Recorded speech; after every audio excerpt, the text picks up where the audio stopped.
Hi friends, இந்த வீடியோவில் என்ன பார்க்க போகிறோம்னு சொல்லி பார்த்தீங்கன்னா, நம்ம வந்து கரண்ட் அஃபேர்ஸ் தான் பார்த்துட்ருக்கோம். 2023யோட கரண்ட் அஃபேர்ஸ் பார்த்துருக்கோம். ஏற்கனவே வந்து 51 வரைக்கும் பார்த்துட்டோம் இல்லையா, இந்தியா ரிலேட்டடான கரண்ட் அஃபேர்ஸ். இதில் 52லேருந்து பார்க்கலாம் பாருங்கள். ஸோ 50 வரைக்கும் பார்த்தாச்சு. நம்ம 51 நீதிபதி அருணா ஜெகதீசன் அவர்களுடைய ஆணையம் அவர்கள் தலைமையில் அமைக்கப்பட்ட ஆணையம் வரைக்கும் பார்த்துட்டோம். 52 பாருங்கள், தமிழ்நாடு நோய் தடுப்பு பாதுகாப்பு. ஸோ தமிழ்நாட்டில் வந்து நோய் தடுப்பு பாதுகாப்பு அப்படிங்கிறது 95% அதிகரித்துள்ளது அப்படின்னு சொல்லியிருக்காங்க. ஸோ இது ஏற்கனவே சொல்லிட்டேன்னு நினைக்கிறேன். அடுத்தது இணைய வழி சூதாட்ட தடை சட்டம் 2023 ஏப்ரல் 10 வந்து நடைமுறைக்கு வந்திருக்கு. ஓகேவா. ஸோ இந்த சட்டம் அப்படிங்கிறது செல்வம் எனவும் திறன் தொடர்பான, அதாவது இந்த ரம்மி, போக்கர் அந்த மாதிரி விளையாட்டுக்கு அனுமதி வழங்கி நமக்கு வந்து கோர்ட் வந்து தீர்ப்பு கொடுத்துருக்கு அப்படின்னு சொல்கிறாங்க. அடுத்தது 54 பாருங்கள், இந்தியாவின் முதல் நிகர பூஜ்ஜிய வணிக பூங்கா அப்படின்னு சொல்லிட்டு சொல்கிறாங்க. ஓகேவா. நெட் ஜீரோ அந்த வணிக பூங்கா அப்படிங்கிறது எங்கே வந்து உருவாக்கியிருக்காங்க அப்படின்னு கேட்பாங்க. Chennai capital and investment limited உருவாக்கிய நிறுவனத்தோட பெயர், இடம் வந்து சென்னை. ஓகேவா.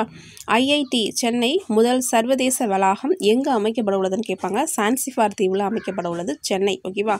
ஸோ அடுத்தது பாருங்கள், தீவிரவாத தடுப்பு பிரிவு சென்னை, மதுரை, கோவை நிலையில் தமிழ்நாடு காவல்துறையினால் தொடங்கப்பட்டுள்ளது. ஸோ லெஸ் இம்பார்ட்டன்ட் தான். அடுத்தது பாருங்கள், இது கொஞ்சம் இம்பார்ட்டன்ட் தான். அயோத்திதாசர் பண்டிதர் சிலை நிறுவப்பட்டுள்ள இடம் கேட்பாங்க. சென்னை காந்தி மண்டபத்தில் நிறுவப்பட்டுள்ளது. ஓகேவா. ஸோ சாதி ஒழிப்பு போராளி அப்படிங்கிறது.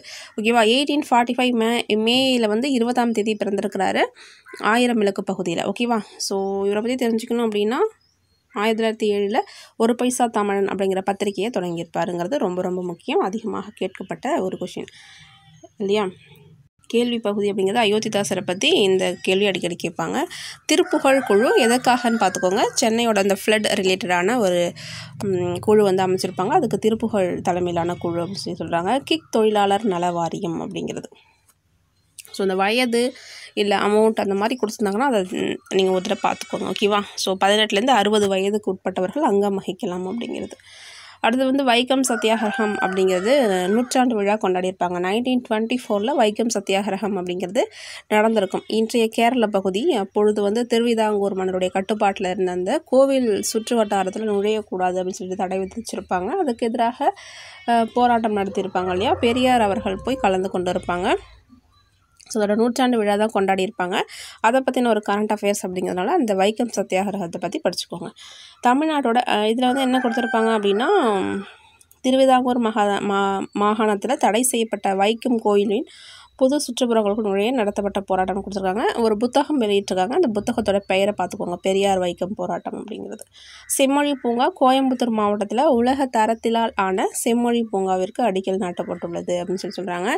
கோயம்புத்தூரில் பார்த்துக்கோங்க. ஓகேவா. அடுத்து தென்னை நார் கொள்கை அப்படிங்கிறது 2024 வெளியிட்டிருப்பாங்க. ஓகேவா. அடுத்தது உலகளாவிய முதலீட்டாளர் மாநாடு 2024 நடைபெற்ற இடம் அப்படின்னா சென்னை. ஓகேவா. ஸோ இதோட தீம் வந்து பார்த்துக்கோங்க, தலைமைத்துவம், நீடித்த நிலைத்தன்மை அண்ட் அனைவரையும் உள்ளடக்கிய வளர்ச்சி அப்படிங்கிறது. ஓகேவா. அதோட முக்கியமான சிறப்பம்சம் கொடுத்துருக்காங்க, அதில் பார்த்துக்கோங்க. ட்ரில்லியன் பொருளாதாரம் அப்படிங்கிறது எய்ம் அப்படிங்கிறத சொல்லியிருக்காங்க. கார்பன் நடுநிலை அப்படிங்கிறதும் சொல்லியிருக்காங்க. இந்தியா டென்மார்க் இடையே இந்திய பசுமை எரிபொருள் கூட்டமைப்பு தொடங்கப்பட்டது அப்படிங்கிறதும் கொடுத்துருக்காங்க. ஓகேவா. ஸோ அடுத்தது அயலக தமிழர் தினம். இது நான் ஏற்கனவே வந்து அந்த வீடியோவில் சொல்லியிருப்பேன். ஸோ ஓகேவா, அதை பார்த்துக்கோங்க. அடுத்தது நெய்தல் மீட்சி இயக்கமும் நான் 2 தடவை சொல்லிட்டேன். மனோரமா இயர்புக்லையும் சொல்லியிருக்கேன். இதை வந்து ஷார்ட் வீடியோ போடும்போது நான் சொல்லியிருப்பேன். ஓகேவா. ஸோ அதை இதெல்லாம் பார்த்துக்கோங்க ஃப்ரெண்ட்ஸ். அடுத்தது உடல் உறுப்பு தானத்தில் தமிழகம் அப்படிங்கிறது சிறந்த மாநில விருது வந்து பெற்றிருக்கு. அதிக உறுப்பு தானம் வழங்கிய மாநிலம் அப்படிங்கிறதுல. அடுத்தது கலைஞர் நூற்றாண்டு ஏறுதழுவுதல் அரங்கம் எங்கே தொடங்கியிருக்காங்கன்னு கேட்பாங்க. மதுரை. ஓகேவா. அலங்காநல்லூர் கீழக்கரை அப்படிங்கிற இடத்துல தொடங்கியிருப்பாங்க. தமிழ்நாட்டோட வாக்காளர் பட்டியல் வந்து வெளியிட்டிருப்பாங்க. மொத்தமாக வந்து 6.18 கோடி பேர் இருக்கிறாங்க வாக்காளர்கள். ஆண்கள் 3.03, பெண்கள் வந்து 3.14. ஸோ பெண்கள் அதிகமாக இருக்கிறாங்க இல்லையா. ஸோ அதில் வந்து பாருங்கள், 3ஆம் பாலினத்தவர் 8200. அதிக வாக்காளர் குறைந்த வாக்காளர் இந்த தொகுதி வந்து பார்த்துக்கோங்க. கீழ்வேலூர், சோழிங்கநல்லூர். ஓகேவா. அடுத்தது தமிழ்நாடு பீட் எக்ஸ்போ 2024 அப்படிங்கிறது இது எதுக்கானதுன்னு பார்த்துக்கோங்க. மேபி பேரை வச்சுட்டு கேட்கலாம். ஆதி திராவிடர் பழங்குடியினர் தொழில் முனைவோருக்கான கண்காட்சி அப்படிங்கிறது கொடுத்துருக்காங்க. ஓகேவா. தமிழ்நாட்டில் முதன்முறையாக நடைபெற்றது அப்படிங்கிறதுனால. அடுத்தது மனித விலங்கு மோதல். மனித விலங்கு மோதலால் நிரந்தரமாக உடல் பாதிப்பு அல்லது உயிரிழப்பிற்கான இழப்பீட்டை தமிழ்நாடு அரசு 5 லட்சத்துலேருந்து 10 லட்சமாக உயர்த்தியிருக்கு அப்படிங்கிறது. வன விலங்குகளுக்கான மறுவாழ்வு மையம் அப்படிங்கிறது கோவை மாவட்டம் சிறுமுகை அங்கே இருக்கக்கூடிய ஒரு கிராமமாக தெரியல, பெத்திக்குட்டை அப்படிங்கிற ஊரில் தொடங்கியிருக்காங்க வன விலங்குகளுக்கான மறுவாழ்வு மையம் அப்படிங்கிறது. ஓகேவா. காயமடைந்த அந்த விலங்குகளுக்கு வந்து சிறப்பு சிகிச்சை பராமரிப்பு அளிக்கக்கூடிய வகையில் இந்த மையத்தை தொடங்கியிருக்காங்க. RTRC அப்படிங்கிறது பெயர். ஸோ ஜஸ்ட் பார்த்துக்கோங்க. காற்றாலை திட்டங்களுக்கான மீளுருவாக்க கொள்கை அப்படிங்கிறது. ஸோ இந்திய அளவில் பார்த்தீங்க அப்படின்னா இந்த காற்றாலை ஆற்றல் உற்பத்தியில் தமிழ்நாடு வந்து 2nd பிளேஸில் இருக்குது, குஜராத் வந்து 1ஸ்ட்டில் இருக்குது. ஓகேவா. ஸோ 2023 நவம்பர் மாதம் வெளியிட்ட நவம்பரில் தமிழ்நாட்டில் நிறுவப்பட்ட காற்றாலையோட ஆற்றல் திறன் பார்த்துக்கோங்க. ஸோ ஓகேவா. ஸோ தமிழகம் எத்தனாவது இடம் அது மட்டும் தெரிஞ்சுக்கோங்க. தமிழ்நாட்டில் சிறப்பு பொருளாதார மண்டலங்கள் அப்படிங்கிறது செஸ் அப்படின்னு சொல்லுவாங்க இல்லையா, ஸ்பெஷல் எக்கானமிக் ஜோன் அப்படின்னு நினைக்கிறேன். ஸோ அதில் வந்து 54 செஸ் வந்து இருக்கிறதா தமிழ்நாட்டில். ஸோ அதிகமாக இருக்கிற மாநிலம் அப்படின்னு சொல்கிறாங்க. ஏற்றுமதியில் 1/3 பங்கு வந்து தமிழ்நாடு பார்ட்டிசிபேட் பண்ணுது அப்படிங்கிறதும் கொடுத்துருக்காங்க. பெண்களுக்கான சிறந்த இந்திய நகரமாக சென்னை இருக்கிறதா சொல்லியிருக்காங்க. கழுகுமலை குடைவரை கோயில் பற்றி கொடுத்துருக்காங்க. ஓகேவா. ஸோ இது வந்து தென்னிந்தியாவோட எல்லோரா அப்படின்னு சொல்கிறாங்க. ஓகேவா. ஸோ இதை வந்து ஹிஸ்ட்ரி நம்ம படிச்சிருப்போம். ஸோ அதையுமே இதெல்லாம் பார்த்துக்கோங்க. சிற்பங்களின் சொர்க்கம். ஓகேவா. தென் திராவிட பாணியில் அமைந்திருக்கக்கூடிய கோயில். கணினி தமிழ் மாநாடு 2024 சென்னையில் நடந்திருக்கும். நந்தம்பாக்கத்தில் February 8 நடந்திருக்கும். இதற்கான நோக்கம் என்னன்னு சொல்லி பாருங்கள். கால மாற்றத்திற்கு ஏற்ப தமிழ் மொழியை தகவமைத்து கொள்ளவும் செயற்கை நுண்ணறிவில் புதுப்பித்து கொள்ளவும் செய்தல். ஓகேவா. நம்ம கரண்ட் அஃபேர்ஸ் பார்க்கும்போது நீங்கள் வந்து ஒரு நாளைக்கு ஒரு 10 நிமிஷம் இல்லை 20 நிமிஷம் ஒதுக்குங்க போதும். ஓகேவா. கரண்ட் அஃபேர்ஸ் பொறுத்த வரைக்கும் நான் ஏற்கனவே போன வீடியோலே சொல்லியிருப்பேன். 50 கரண்ட் அஃபேர்ஸ் போட்டோம் இல்லையா, இந்தியா ரிலேட்டடானது. அந்த வீடியோ பார்க்கலாம் அப்படின்னா பாருங்கள், நான் டிஸ்கிரிப்ஷனில் வேணால் லிங்க் தரேன். ஸோ அதை பார்த்துட்டு இதையும் பார்த்துட்டிங்கன்னா இந்தியா ரிலேட்டடான கரண்ட் அஃபேர்ஸ் உங்களுக்கு முடிஞ்சிடும். அடுத்தது தமிழ்நாடு, அதை பார்த்துட்டோன்னா ஸ்கீம்ஸ், இப்போ ரீசெண்டாக கொண்டு வந்த ஸ்கீம்ஸையும் நம்ம வந்து கவர் பண்ண போகிறோம். அடுத்ததாக வந்து ப்ரைஸஸ், விருது, அவார்டு இதெல்லாம் பார்த்துட்டோம் அப்படின்னா நமக்கு ஓரளவு கரண்ட் அஃபேர்ஸ் கவர் ஆகிடும். அட்லீஸ்ட் ஒரு 5-6 வீடியோ தான். ஓகேவா. அதுக்குள்ளே கவர் ஆகிடும். நீங்கள் மற்ற சப்ஜெக்ட்டு நல்லா படிங்க. ஓகேவா. ஒரு 2 சோர்ஸ் மட்டும் படிச்சுக்கோங்க கரண்ட் அஃபேர்ஸ்க்கு. ரொம்ப நீங்கள் வந்து கரண்ட் அஃபேர்ஸ்க்கு டைம் வந்து அதிகமாக செலவிட வேண்டாம். தமிழ்நாடு நில குவிப்பு பகுதி மேம்பாட்டு திட்ட விதிகள் 2024 வெளியிட்டிருக்காங்க அப்படிங்கிறது மட்டும் நல்லா தெரிஞ்சுக்கோங்க. முதல் மினி டைட்டில் பூங்கா இவ்வளோ இருக்குது தெரிஞ்சுக்கணுமானா 1க்கு 2 தடவை படிச்சிங்கன்னா உங்களுக்கு ஆட்டோமேட்டிக்காக கொஷினை பார்க்கும்போது கரெக்டாக ஆன்சர் வரும். ஓகேவா. முதல் மினி டைட்டில் பூங்கா எங்கே தொடங்கியிருக்காங்கன்னு பார்த்துக்கோங்க. ஸோ விழுப்புரம், திருச்சிற்றம்பலம் அப்படிங்கிற இடத்துல தொடங்கியிருக்காங்க. தமிழகத்தோட முதல் மினி டைட்டில் பூங்கா வெரி வெரி இம்பார்ட்டண்ட். டிட்கோவும் எல்காட்டும் இணைந்து நிறுவப்பட்டதுனால டைட்டில் அப்படின்னு பெயர் வச்சிருக்கிறாங்க. தமிழ்நாட்டோட பஞ்சாயத்துகள் திருத்த மசோதா 2023 என்ன திருத்தம் கொண்டு வந்திருக்காங்க பாருங்கள். மாநில தேர்தல் ஆணையரின் பதவிக்காலம் 5 அல்லது 6 ஆண்டு சொல்லியிருக்காங்க. அது 65 வயது வரை அப்படின்னு தமிழ்நாடு பஞ்சாயத்து சட்டம் 1994 மேற்கொள்ளப்பட்டது. ஸோ அந்த பஞ்சாயத்துக்கான அட்டவணை என்ன, ஆர்டிக்கல் என்னன்னு சொல்லிட்டு கமெண்ட் பண்ணுங்கள். பஞ்சு மிட்டாய் தடை இது நம்ம வந்து அந்த டைமில் கரண்ட் அஃபேர்ஸில் நீங்கள் படிச்சிருப்பீங்க. ரோட்டமைன் B அப்படிங்கிற ஒரு சாயம் அதில் போடுறதுனால தான் அந்த பிங்கிஷாக இருக்குது, அது வந்து புற்றுநோய்க்கு காரணமாக இருக்குன்னு சொல்லிட்டு அதை வந்து தடை விதிச்சிருப்பாங்க. ஓகேவா. தமிழ்நாடு அரசு அதை விற்பனைக்கு தடை விதிச்சிருக்கு. தமிழ்நாடு உணவு பாதுகாப்பு சட்டம் 2006. ஓகேவா. தமிழ்நாடு மாநில மகளிர் கொள்கை வெளியிடப்பட்ட ஆண்டு 2024. ஸோ அதை வந்து பார்த்துக்கோங்க. ஓகேவா. அனைவருக்கும் சமூக நீதி அப்படிங்கிறது பெண்களுக்கு அவர்களுடைய உரிமையைக்கான அணுகலை வழங்கல் அப்படிங்கிறது. ஓகேவா. ஸோ செயல்பாட்டு காலம் புதிய கொள்கை உருவாக்கப்படும் வரை அப்படின்னு சொல்லியிருக்காங்க. அப்படின்னா 10 வருஷம் அப்படிங்கிறது செயல்பாட்டு காலமாக சொல்லியிருக்காங்க. இது ரொம்ப இம்பார்ட்டண்டான ஒரு கரண்ட் அஃபேர்ஸ் பார்த்துக்கோங்க ஃப்ரெண்ட்ஸ். அதாவது 18வது வனவிலங்கு சரணாலயம் எங்கே தொடங்கப்பட்டுள்ளதுன்னு கேட்பாங்க. ஈரோடு மாவட்டம். ஓகேவா. ஸோ பர்ஹூர் மலை அப்படிங்கிற இடத்துல ஐ திங்க் அந்தியூர் அப்படின்னு நினைக்கிறேன். ஸோ 80,000 இது ஹெக்டேர் வந்து அந்த புக்கில் வந்து வேறு கொடுத்துருந்தாங்க. ஸோ அதை செக் பண்ணிவிட்டு சொல்கிறேன். இது பேரை மட்டும் பார்த்துக்கோங்க. தந்தை பெரியார் வனவிலங்கு சரணாலயம் 18வது வனவிலங்கு சரணாலயமாக அறிவிக்கப்பட்டுள்ளது. அமைந்துள்ள இடம் பார்த்துக்கோங்க. ஹெக்டேர் மட்டும் நான் அந்த புக்கில் செக் பண்ணிவிட்டு சொல்கிறேன். மனோரமா இயர் புக்கில் வேறு கொடுத்துருந்தாங்கன்னு நினைக்கிறேன். ஸோ இது நீலகிரி உயிர்கோள காப்பகத்தையும் தெற்கு காவிரி வனவிலங்கு சரணாலயத்தையும் இணைக்கிறது. ஸோ ஓகேவா. அடுத்தது பாருங்கள், ஈரநில பறவைகள் கணக்கெடுப்பு அப்படிங்கிறது 2024 கணக்கெடுக்கிறதா சொல்லியிருக்காங்க. ஸோ இது அவ்வளோவா இம்பார்ட்டன்ட் இல்லை. ஸோ ஜஸ்ட் பார்த்துக்கோங்க. செயற்கை நுண்ணறிவு கண்காணிப்பு அமைப்பு எங்கே நிறுவப்பட்டிருக்குன்னு கேட்பாங்க. தமிழ்நாட்டில் கோவையில். ஓகேவா. இது எதுக்காக அப்படின்னு கேட்கலாம்.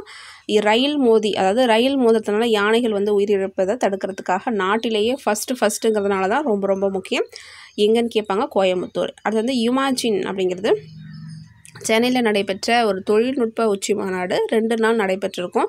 ஸோ February 23 and 24 அப்படிங்கிறது inform the present innovative the future அப்படிங்கிற கருப்பொருள் அடிப்படையாக தலைமையாக வைத்து நடந்திருக்கும்.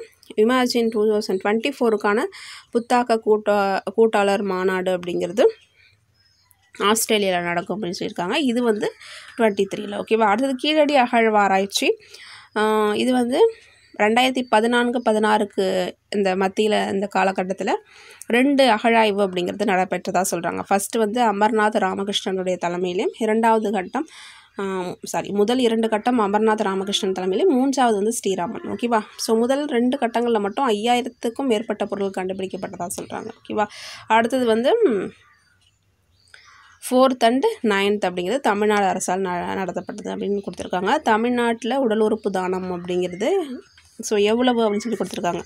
ஓகேவா.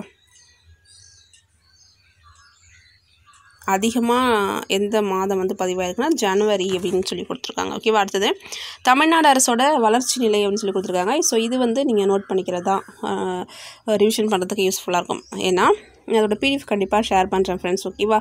நீங்கள் இந்த வீடியோ நான் கம்ப்ளீட் பண்ணதுக்கப்புறம் தரேன். இதை நான் வீடியோ பார்க்கணும் அப்படிங்கிறதுக்காக சொல்ல, நான் PDF கொடுத்தேன் அப்படின்னா நீங்கள் என்ன பண்ணுவீங்கன்னா ஃபஸ்ட்டு ஒரு 2 பேஜ் 3 பேஜ் படிப்பீங்க. அதுக்கப்புறம் படிக்கிறதுக்கு கொஞ்சம் கஷ்டமாக இருக்கும். உடனே சரி அப்புறம் படிச்சுக்கலான்னு வைப்பீங்க. அது அப்படியே இருக்கும் ஃபோனில். ஓகேவா. ஸோ அதனால் ஜஸ்ட்டு வீடியோவை லிசன் பண்ணுங்கள். கண்ணை மூடிக்கிட்டாவது ஜஸ்ட் கேட்டுக்கோங்க. அதுக்கப்புறம் நான் PDF கொடுக்குறேன். நீங்கள் பிரிண்ட் போட்டு கூட ரிவிஷன் பண்ணிக்கலாம். இல்லை அப்படியே மொபைல் ஆர் லேப்டாப்பில் நீங்கள் ரிவிஷன் பண்ணிக்கோங்க. இந்திய பொருளாதாரத்தில் தமிழ்நாட்டோட பங்கு 9%. மொத்த உள்நாட்டு உற்பத்தியில் 2வது இடம். தமிழ்நாட்டை பற்றி கொடுத்துருக்காங்க, ரொம்ப முக்கியம். இந்திய பொருளாதாரத்தில் தமிழ்நாட்டோட பங்கு பார்த்துக்கோங்க 9%. ஸோ GDPயில் 2வது இடமா. ஓகேவா. மின்னணு ஏற்றுமதியில் வந்து ஃபஸ்ட்டு, பொருளாதார வளர்ச்சி 8.19% அப்படிங்கிறது நோட் பண்ணிக்கோங்க. ஓகேவா. புத்தாக்க தொழில்துறையில் ஃபஸ்ட்டில் இருக்குது, கல்வித்துறையில் 2nd, தொழில்துறை முதலீட்டுக்கு ஏற்ற சூழ்நிலையில் தமிழ்நாடு வந்து 3வது இடம் அப்படின்னு சொல்லியிருக்காங்க. அடுத்தது தேசிய முதியோர் மையம். இந்தியாவில் முதல் தேசிய முதியோர் மையம் சென்னை கிண்டியில் வந்து நிறுவப்பட்டிருக்கதா சொல்லியிருக்காங்க. ஓகேவா. நெம்மேலி கடலூர் சுத்திகரிப்பு ஆலை, 3வது கடல்நீர் சுத்திகரிப்பு ஆலை வந்து தொடங்கப்பட்டிருக்கதா சொல்கிறாங்க. ஓகேவா. ஸோ மற்றவை பார்த்துக்கோங்க, மீஞ்சூர், நெம்மேலி. ஓகேவா. இந்தியாவில் சென்னை நகரம் மட்டும் 750 மில்லியன் அளவிற்கு கடல் நீரை குடிநீராக்கும் முதல் நகரம்னு கொடுத்துருக்காங்க. 360 மூழ்குவிப்பு திரையரங்கம் 360 அந்த தியேட்டர் வந்து கொடுத்துருக்காங்க. எங்கே அப்படின்னா சென்னை கேளம்பாக்கம். அது வந்து பிங்க் ஸ்குவாட் அப்படிங்கிறது மெட்ரோ ரயிலில் பெண்களோட சேஃப்காக ஒரு குழு வந்து தொடங்கியிருக்காங்க. 23 பேர் வந்து அந்த குரூப்பில் இருப்பாங்களாம். ஸோ அது வந்து பார்த்துக்கோங்க. தற்காப்பு பயிற்சி பெற்ற பெண்கள் பிங்க் ஸ்குவாட் அப்படிங்கிறது. உலக தமிழ் செம்மொழி மாநாடு 2025 ஜூனில் சென்னையில் நடைபெற உள்ளது. 2வது உலக தமிழ் செம்மொழி மாநாடு. ஃபஸ்ட்டு எங்கே நடந்ததுன்னு உங்களுக்கே தெரியும், 2010 நடந்திருக்கும். முக்கியமாக ஜூன் மாதம். புதிய மாநகராட்சிகள் அப்படிங்கிறது ரொம்ப முக்கியம். ஓகேவா. அதோட ரிவிஷன் பண்ணிக்கோங்க. புதுக்கோட்டை, நாமக்கல், திருவண்ணாமலை, காரைக்குடி. ஓகேவா. ஸோ 25 இருக்குது தமிழ்நாட்டில். மிக பழமையானதுன்னா 1688 உருவாக்கப்பட்ட சென்னை. லண்டனுக்கு அடுத்தபடியாக உலகிலேயே மிக பழமையான மாநகராட்சி எதுன்னு பார்த்துக்கோங்க. அடுத்தது வந்து தமிழ்நாட்டில் நகர்ப்புற மக்கள் தொகை 2011 அந்த சென்சஸ் படி 48.45%. இப்போ வந்து அது 53% இருக்கதா சொல்கிறாங்க. உள்ளாட்சி அமைப்பு சட்டம் 1998. ஓகேவா.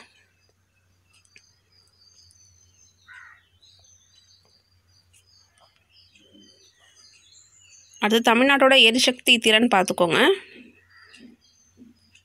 ஸோ இது நிறைய டேட்டாலாம் நீங்கள் ஞாபகம் வச்சுக்கணும் அப்படின்னு இல்லை, அட்லீஸ்ட் நீங்கள் முக்கியமானது மட்டுமாவது ஞாபகம் வச்சுக்கோங்க. தமிழ்நாடு பசுமை இல்ல வாயு அறிக்கை. ஓகேவா. ஸோ இதில் வந்து பார்த்திங்க அப்படின்னா தமிழ்நாட்டோட உமிழ்வு பர்சன்டேஜ் மட்டும் பார்த்துக்கோங்க 84.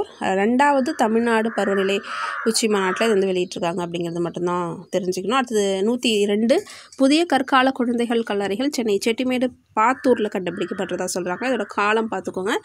ஸோ சோழர் கால நாணயங்கள் எல்லாமே கண்டுபிடிச்சிருக்கதா சொல்கிறாங்க. குழந்தையின் புதைக்குழியச்சும் சாம்பல் நிற மண்பாண்டங்கள் அகழாய்வுக்கு கிடைத்துள்ளன அப்படின்னு சீர்மரபினர் சான்றிதழ் அப்படின்னு சொல்கிறாங்க. ஃப்ரெண்ட்ஸ் என்னென்னா சீர்மரபினர் சமூகங்கள் அவங்க அந்த சமூகம் சீர்மரபினர் பழங்குடியினருக்கும் ஒரே சான்றிதழ் வழங்க.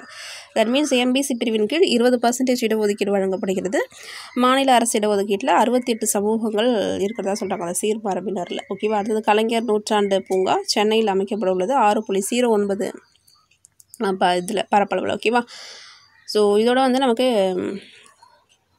இந்தியா ரிலேட்டடான கரண்ட் அஃபேர்ஸ் அப்படிங்கிறது முடிஞ்சிச்சு. அடுத்து வந்து நமக்கு வந்து மாநிலங்களில் முக்கியமான எந்தெந்த மாநிலங்களில் என்னென்ன இருக்குதுன்னு சொல்லி பார்க்கலாம். இதை வந்து நம்ம லாஸ்ட்டாக பார்த்துக்கலாம். நெக்ஸ்ட் வீடியோவில் நம்ம என்ன பார்க்க போகிறோம்னு சொல்லி பார்த்திங்க அப்படின்னா தமிழ்நாடு ரிலேட்டடானதை முடிச்சுட்டு நம்ம அடுத்தது வந்து அவார்ட்ஸ் எல்லாமே பார்த்துட்டு திட்டங்கள் அதுதான் முக்கியம். திட்டங்களை பார்த்துட்டு நம்ம வந்து இந்த அதுக்கப்புறமா மாநிலங்கள் வந்து பார்த்துக்கலாம். ஓகேவா. So thank you friends. உங்கள் ஃப்ரெண்ட்ஸுக்கும் ஷேர் பண்ணுங்கள், லைக் பண்ணிவிடுங்க. ஓகேவா. தேங்க்யூ.